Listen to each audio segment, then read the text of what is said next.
kasi walang kumpisara ng bayan kasi kukunti pa rin natin. Yung ibang meron kasi lahat ng parang Ibang pare. Parang yan na yung ating kumpisara ng bayan. Yan na lang. Kasi sabi ko rin pala. Ngayon, hasyang nag-ano.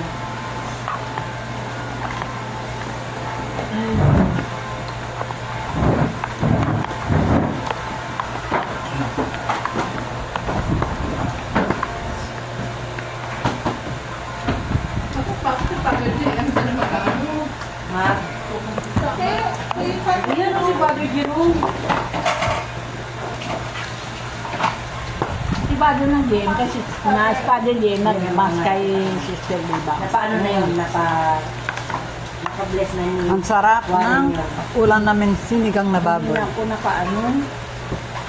Ano nga yun? Kain tayo, mga sister, Kakain na tayo. mga brother, all my supporters, and YouTube. Thank you very much. Love you. Kung bin, Hindi alam nakakain. love you pa.